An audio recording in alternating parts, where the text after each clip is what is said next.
So I have to tell you that my entrance into the child advocacy world started just a little bit over 20 years ago with fostering. And for the last 2 decades, I've worked in various aspects of child advocacy. I have to tell you that by far the hardest part was fostering children. And so I can't thank the Kilcoynes enough, but also any of you who have ever fostered or have adopted. The system needs us so bad to do those things, so thank all of you. And while I'm doing that, I personally need to thank all of our corporate sponsors and all of our guests and the board of directors and our new host committee, because they were responsible for all of this. But I also need to thank my family, my husband and 3 daughters and their spouses and my 5 grandchildren who aren't even here, because I'm absent a lot. I'm absent-minded even more. And even when I'm in the game, they know a part of my brain is on the business of COPE24, and they tolerate it and they support me. And so I needed to thank all of you for that.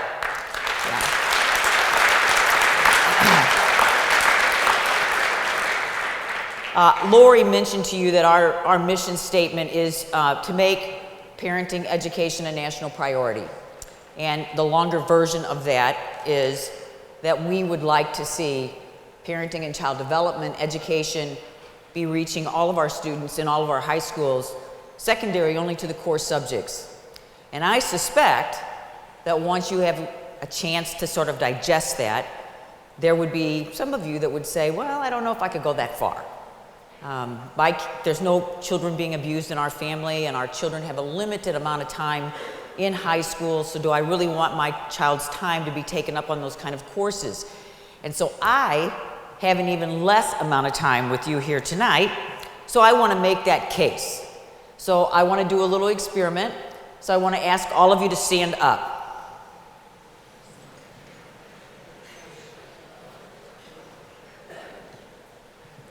And I want you to look at these outside circles on this diagram. These are not all of our social issues, but they are 7 of our biggest social problems. Now, as you're standing there, I want you to be thinking about all of the people that you know in your life, from casual acquaintances to very close friends.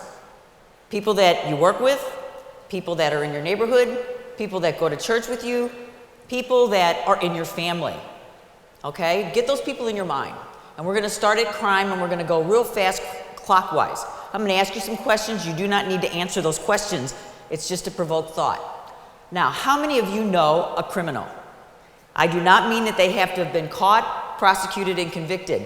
I'm saying these are people that you know. You know, do they steal stuff? Do they sell drugs? Do they embezzle money? Do they fill in the blank? If you know somebody that's a criminal, I want you to sit down.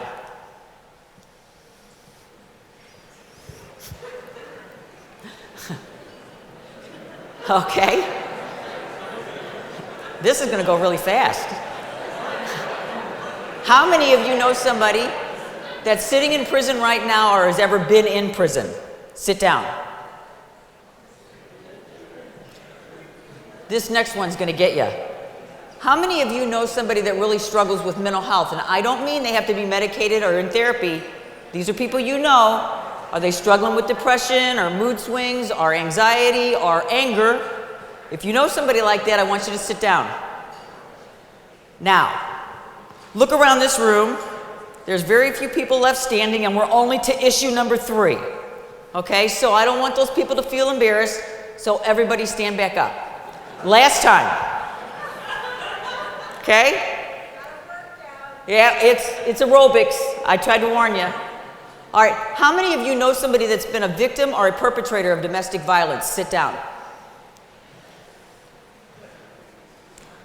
How many of you know somebody who has lived in poverty, is living in poverty, is homeless, or has ever been homeless? Sit down.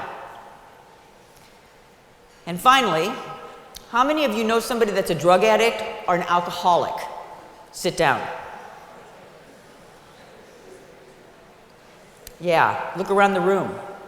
And I have to tell you, we're all sitting down, and if I were out there, I would be sitting down too. And we were all almost sitting down twice. Now, the reason I went through that is I want you to know the CDC has said in no uncertain terms 70 to 85% of all of those people in those groups came from the center group, the dysfunctional family. And who are the leaders of the family? The parents.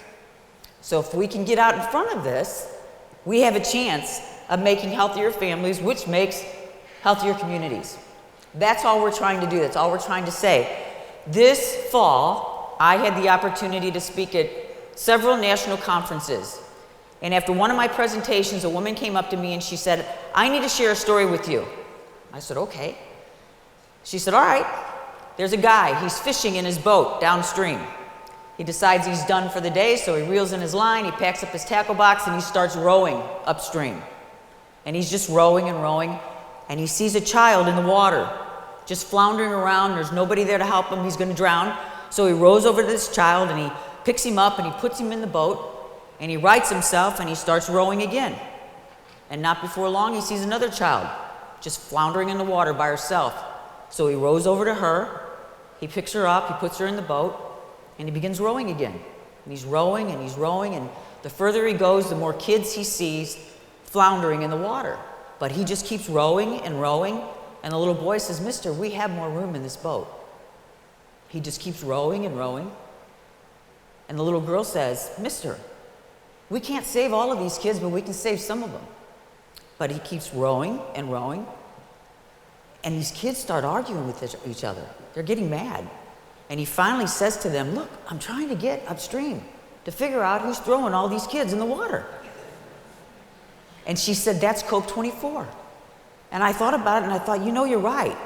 We have a child welfare system that works with all kind of child advocacy groups, from CASA to CAC to Nurses for Newborn, all the fostering and adoption agencies, and they're working on all these kids to try and keep them from drowning. And what we're saying is while they're doing that, we need to get out in front of this. We need to be reaching our teenagers before they become parents.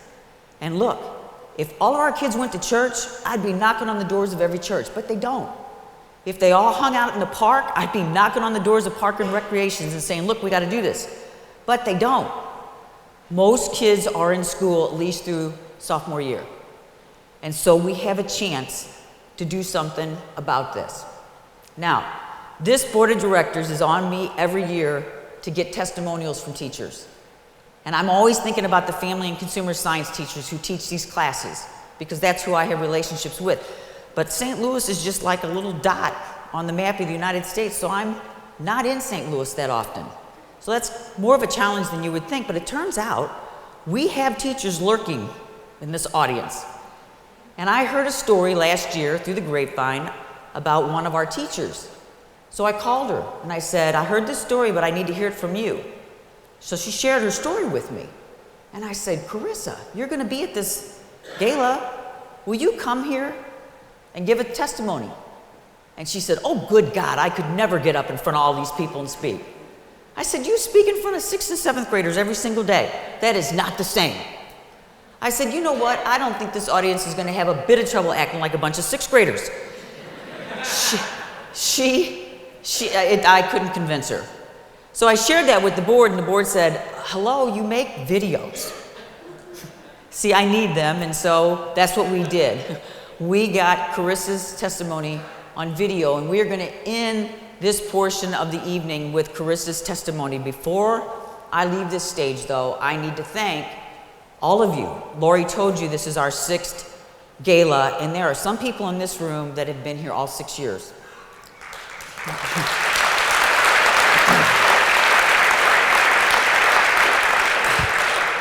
There are other people in this room that have been here almost all 6 years. I mean, this is a tough time of the year. And I can't thank you all enough for your financial support, because we couldn't do half of what we do without the success of this evening. And we have another group of people that are first-timers here this year. And my prayer this year is going to be that you all come back next year and bring your friends. So thank you all very much.